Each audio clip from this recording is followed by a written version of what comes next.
Hello and welcome to a new video and another day of Vlogmas. Today I am bringing you my anticipated releases for January through to March. When I did this originally at the beginning of last year, I did the first like 6 months and I did a separate video for series to like standalones. This time I am just doing all of my releases in one. For any sequels, I will read you the synopsis for the first book in the series, not the one that I'm actually saying is being released, because obviously that would probably have spoilers. So obviously not going to spoil stuff for you, but there are quite a few here, so I'm going to try and get through them as quickly as possible. So we're just going to get stuck in. The release dates I have are based off of Waterstones, so I'm pretty sure they are the correct UK releases as they stand at the moment of filming this video in December. So let's just get stuck in with January. I only actually have 2 for January. So the first one is If This Gets Out by Sophie Gonzalez and Cal Dietrich. This is coming out on the 6th of January and I'll read you the blurb. 18-year-olds Ruben Montez and Zach Knight are 2 members of the boy band Saturday, one of the biggest acts in America. Along with their bandmates Angel Fan and John Braxton, the 4 are teen heartbreakers in front of the cameras and best friends backstage. But privately, cracks are starting to form. Their once easier rapport is straining under the pressures of fame, and Ruben confides in Zach that he's feeling smothered by management's pressure to stay in the closet. On a worldwide tour through Europe, with both an unrelenting schedule and minimal supervision, Ruben and Zach come to rely on each other more and more, and their already close friendship evolves into a romance. But when they decide they're ready to tell their fans and live freely, Zach and Ruben start to truly realise that they will never have the support of their management. How can they hold tight to each other when the whole world seems to want to come between them? If you've been watching my videos long enough, you'll know that I was granted an e-arc of this on NetGalley and I have already read this, and it is one of my favourite books of the year. This book is amazing. It's literally one of the best books I've ever read in my life. I love it so much, and there is so much hype about this book, and for good reason. So that is the first book for January that I'm very, very excited for. The second book is also on the 6th of January, and this is actually a sequel. So this is The Tower at the End of Time by Amy Sparks. This is the sequel to The House at the Edge of Magic, which I really enjoyed. It's a really cute middle grade. So I'll read you the synopsis for the first book, which is: 9 is an orphan pickpocket determined to escape her life in the nest of 1,000 treasures. When she steals a house-shaped ornament from a mysterious woman's purse, she knocks on its tiny door and watches it grow into a huge higgledy-piggledy house. Inside, she finds a host of magical and brilliantly funny characters, including Flabbergast, a young wizard who's particularly competitive at hopscotch, and a hideous troll housekeeper who's emotionally attached to his feather duster. They have been placed under an extraordinary spell, which they are desperate for 9 to break. If she can, maybe they can offer her a new life in return. It's a really cute, fun middle grade. It's so whimsical, and I just absolutely loved it, and I'm really excited to see what they do with a sequel. So there's actually another one for January, which is on the 6th of January as well, and that is Across the Wall by Garth Nix. This is a collection of short stories that are set in the Old Kingdom world, which obviously the first book in that official series is Sabriel. So I can't really bring you anything. Literally all it says is a spellbinding short story collection from best-selling fantasy author Garth Nix. Across the Wall brings together 13 wide-ranging and gripping stories, each showcasing Garth's talent as a versatile writer and introduced by Garth himself. So yeah, I'm very excited to read this one. Then on the 20th of January, we have Daughter of the Moon Goddess by Su Lin Tan. The cover for this is absolutely stunning, and that, I'm not going to lie, that's the main reason that I pre-ordered this, because I'm just obsessed with it. But the synopsis says: a young woman's quest to free her mother pits her against the most powerful immortal in the realm, setting her on a dangerous path where those she loves are not the only ones at risk. Growing up on the moon, Xingyang is accustomed to solitude, unaware that she is hidden from the most powerful celestial emperor who exiled her mother for stealing his elixir of immortality. But when her magic flares and her existence is discovered, Xingyang is forced to flee her home, leaving her mother behind. Alone, powerless and afraid, she makes her way to the Celestial Kingdom, a land of wonder and secrets. Disguising her identity, she seizes an opportunity to train in the Crown Prince's service, learning to master archery and magic despite the passion which flames between her and the Emperor's son. There's more, but I'm going to leave it at that because I kind of want to go into this a little bit blind. But it sounds amazing and the cover's gorgeous and I'm really excited. So next up we have February, and there was a few more for February. So on the 1st of February, we have Caught by Tracy Wolff, which is the 4th and final book in the Crave series. There will be a novella and a companion book, I believe, but this is the final book in the actual main series of Crave. So I am going to read the blurb for Crave, which is book 1. My whole world changed when I stepped inside the academy. Nothing is right about this place or the other students in it. Here I am, a mere mortal among gods or monsters. I still can't decide which of these warring factions I belong to, if I belong at all. I only know the one thing that unites them is their hatred of me. Then there's Jackson Vega, a vampire with deadly secrets who hasn't felt anything for 100 years. But there's something about him that calls to me, something broken in him that somehow fits with what's broken in me, which could spell death for us all. Because Jackson walled himself off for a reason, and now someone wants to wake a sleeping monster, and I'm wondering if I was brought here intentionally as the bait. I don't know how much more I can say. I love this series. It's been an incredible series. Covette was just absolutely amazing, and I don't know how I've dealt with waiting this long for book 4, but if it gets pushed back any further, I might cry. I'm going to be borrowing Liv's copy once she has read it, because I have been collecting them on paperback and it actually comes out on hardback first. So I'll be borrowing her hardback once she's read it. So yeah. Next up we have four books that are coming out on the 3rd of February. My pre-order list is going great, all on the same day. So the first one is Like a Charm by Elle McNichol. This is, I believe, Elle McNichol's first fantasy. I'm really excited. I'm not sure if I'm interested in the other books by Elle McNichol. I would probably be willing to give them a try because I've heard they're amazing.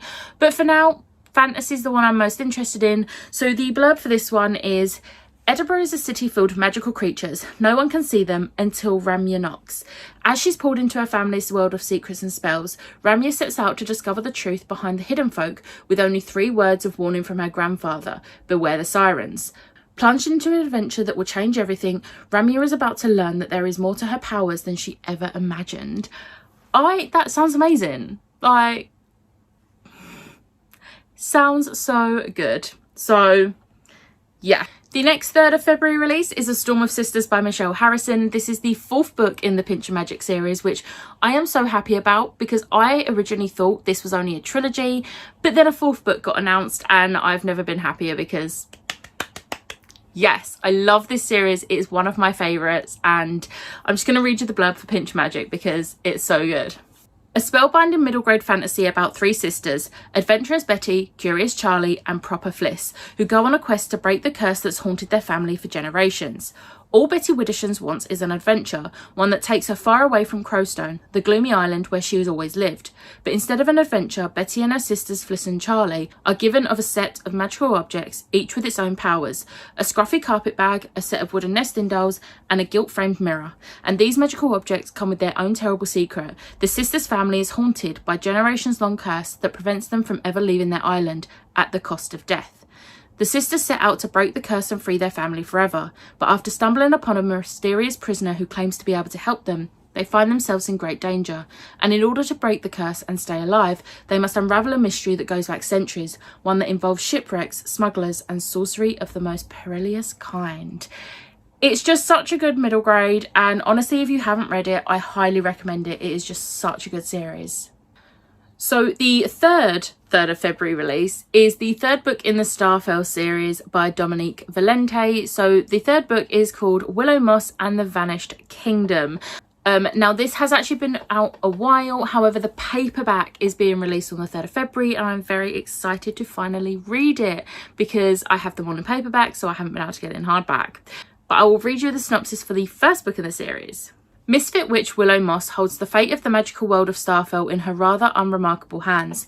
Willow Moss, the youngest and least powerful sister in a family of witches, has a magical ability for finding lost things, like keys or socks or wooden teeth. Her magic might be useful, but it's not exactly exciting, until, that is, the most powerful witch in the whole of Starfell turns up at her door needing Willow's help. A whole day, last Tuesday to be precise, has gone missing, and the repercussions could be devastating. Can Willow find the day to save the day? It is just so magical. The second one was just as magical, and I have no doubt that the third one will also be just as magical. And then the fourth 3rd of February release is a bit different. It's not middle grade. It is This Woven Kingdom by Tahiri Mafi. I've not read anything by this author before, but this one actually sounds really interesting to me, so I am gonna give it a go, and I'll read you the blurb. Clashing empires, forbidden romance, and a long-forgotten queen destined to save her people. Best-selling author Tahiri Mafi's first in an epic romantic trilogy inspired by Persian mythology. To all the world, Eliza is a disposable servant, not the long-lost heir to an ancient Jinn kingdom forced to hide in plain sight. The Crown Prince, Cameron, has heard the prophecies foretelling the death of his king, but he could never have imagined that the servant girl with the strange eyes, the girl he can't put out of his mind, would one day soon uproot his kingdom and the world. It just sounds right up my street, and I'm so excited to read this one. Next we have the 15th of February, and it is House of Sky and Breath by Sarah J Maas. This is the second book in the Crescent City series, and if you know me, you know how much I love Sarah J Maas. So I will read you the blurb for the first book, which was House of Earth and Blood. Bound by blood, tempted by desire, unleashed by destiny, Bryce Quinlan had the perfect life, working hard all day and partying all night, until a demon murdered her closest friends, leaving her bereft, wounded and alone. When the accused is behind bars but the crimes start up again, Bryce finds herself at the heart of the investigation. She'll do whatever it takes to avenge their deaths. Hunt Athalar is a notorious fallen angel, now enslaved to the archangels he once attempted to overthrow. His brutal skills and incredible strength have been set to one purpose: to assassinate his boss's enemies, no questions asked. But with the demon wreaking havoc in the city, he's offered an irresistible deal: help Bryce find the murderer and his freedom will be within reach. As Bryce and Hunt dig deeper into Crescent City's underbelly, they discover a dark power that threatens everything and everyone they hold dear, and they find in each other a blazing passion, one that could set them both free if only they'd let it in. If you haven't read this, please read it. It's amazing, and I'm so excited to see what happens, but I'm also a little bit worried about a certain thing, because Sarah J Maas has a habit of doing something in her series, and I'm hoping, like with the love interest, and I'm hoping she doesn't do that in this one, because I think I'm gonna cry if she does. And then finally in February, on the 17th of the month, we have Only a Monster by Vanessa Len. I don't really know much about this other than I was really drawn by the cover and a lot of people talking about it, so we're going to read the blurb together. It should have been the perfect summer. Sent to stay with her late mother's eccentric family in London, 16-year-old Joan is determined to enjoy herself. She loves her nerdy job at the historic Holland House, and when her super cute co-worker Nick asks her on a date, it feels like everything is falling into place. But she soon learns the truth. Her family aren't just eccentric, they're monsters with terrifying hidden powers. And Nick isn't just a cute boy, he's a legendary monster slayer who will do anything to bring them down. As she battles Nick, Joan is forced to work with the beautiful and ruthless Aaron Oliver, heir to a monster family that hates her own. She'll have to embrace her own monstrousness if she is to save herself and her family, because in this story, she is not the hero. That is my type of book. I'm really glad I've pre-ordered this because I need this. That sounds incredible. That sounds incredible. Okay, so now we're moving on to March, and we have quite a few in March, which is great because it's my birthday month, and there's actually quite a few coming out on my birthday, which I will get to nearer the end of the month. So on the 1st of March, we have probably one of my most anticipated books of the year, and that is Gallant by V.E. Schwab.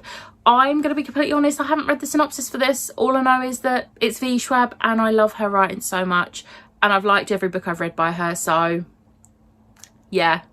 But the blurb says, everything casts a shadow, even the world we live in. And as with every shadow, there is a place where it must touch, a seam where the shadow meets its source. Olivia Pryor has grown up in Maryland's school for girls, and all she has of her past is her mother's journal, which seems to unravel into madness.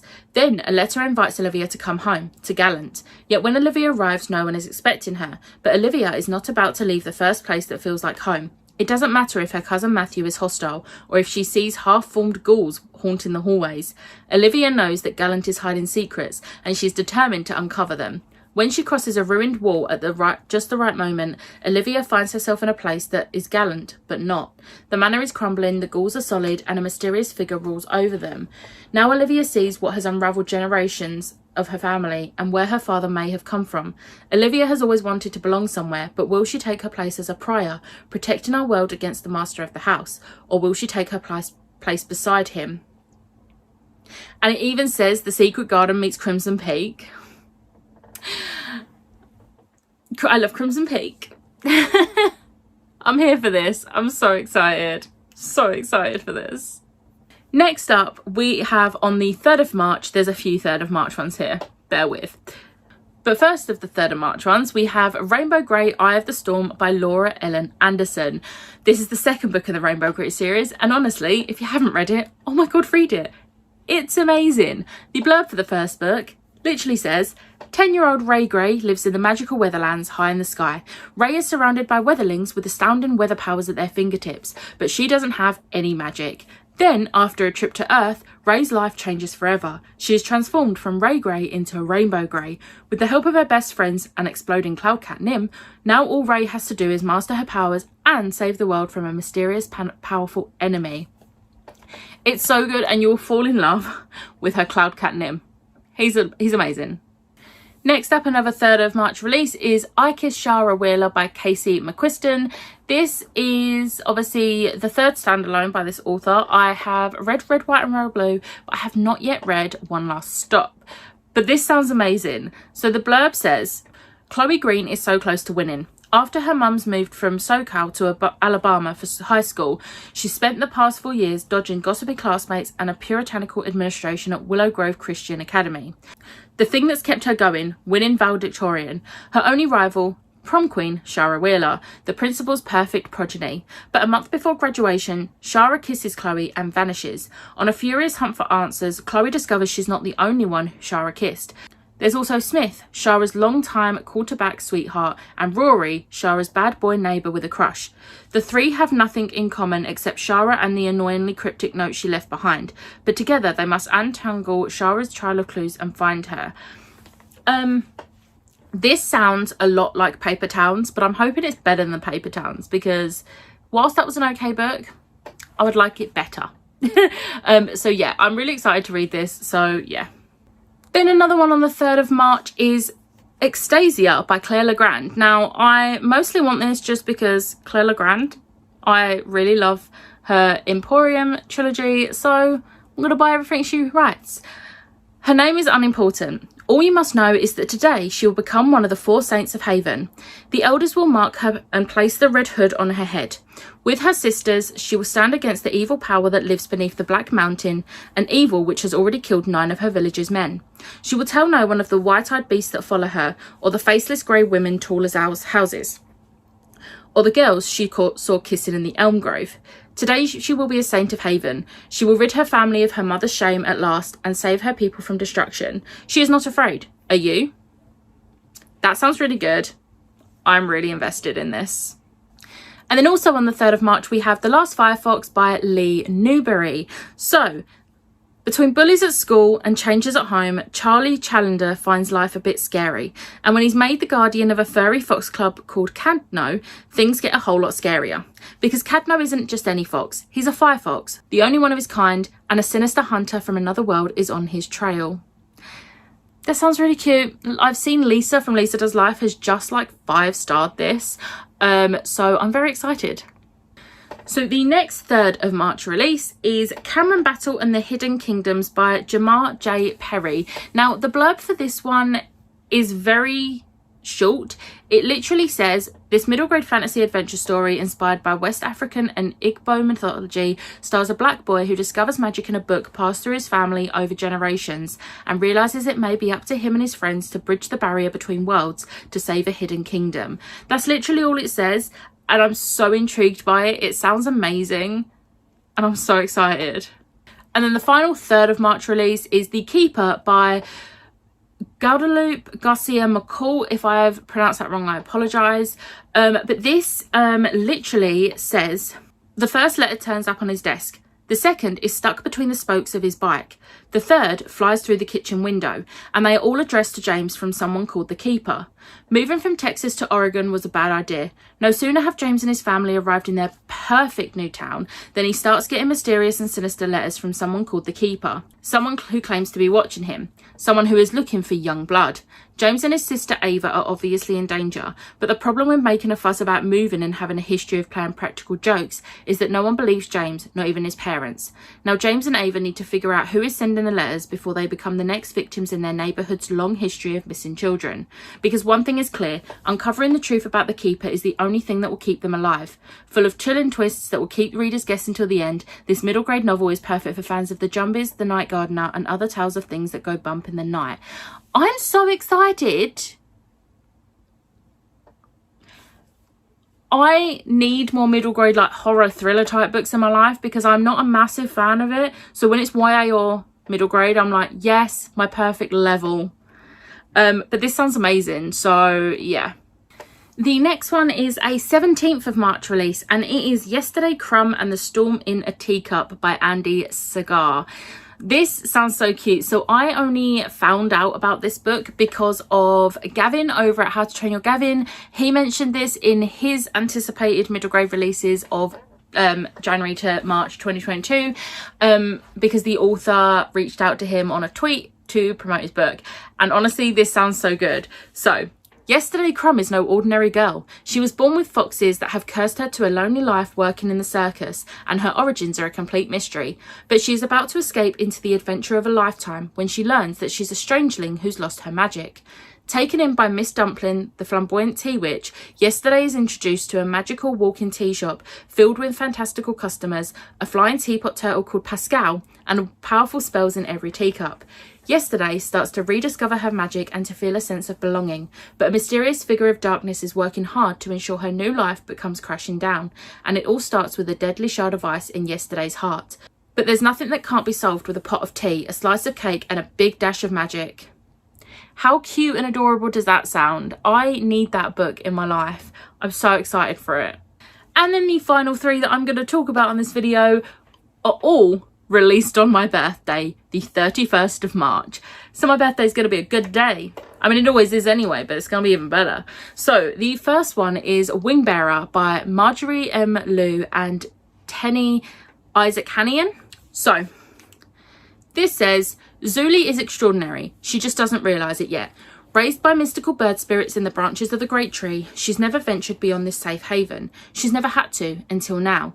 When a sinister force threatens the life-giving magic of the tree, Zuli, along with her guardian owl Frowley, must get to the root of it. So begins an adventure bigger than anything Zuli could have ever imagined, one that will bring her, along with some newfound friends, face to face with an ancient dragon, the so-called Witch Queen, and most surprisingly of all, her true identity. I think, right, the reason I'm mostly excited for this is it's a middle grade graphic novel, which there's not many of. I don't see many people talking about middle grade graphic novels, and I'm really excited for this one. I think it's going to be really cute. I'm really excited based on the cover. I'm excited to see the illustrations in this because I think they're going to be amazing, but even the story just sounds so great. Next up, also on the 31st of March, we have The Secret Sunshine Project by Benjamin Dean. Bee's family are happy, like really happy, like kind of gross but also cute happy. So when they visit London Pride together and have the ultimate day out, Bee doesn't think her family could possibly get any happier. But a year later, a grey cloud is following Bee's family around. Dad has passed away, and without him around, they have no choice but to pack their bags and move to the countryside to live with Gran. With Bee's big sister Riley taking the news hard, Bee will do anything to cheer her up. So with the help of her new friends, the Secret Sunshine Project is formed. Bee's plan to bring pride to the countryside and a smile back to Riley's face. There's just one teeny tiny problem. The village mayor, a grumpy old woman who's on a mission to rain on Bee's parade. It's no secret that I loved Me, My Dad and the End of the Rainbow. And I'm honestly so excited by this one. It's going to be so adorable, but I feel like it's gonna hurt me a little bit as well, the fact that her dad passes away. So I'm just really excited to see what this book brings me. And then the final book coming out on my birthday is The Thief Who Sung Storms by Sophie Anderson. So the blurb says, the island of Morovia is shaped like a broken heart. The humans live on one side of the island and the Alkonosts, the bird people, live on the other. But it wasn't always this way. Lynette wishes she could sing magic like her father, Nightingale, and bring the two sides of our island together again. For her land has been divided by a terrible tragedy, and Lynette has been banished with her father to the deepest swamps, leaving behind her best friends, Hero and Silver.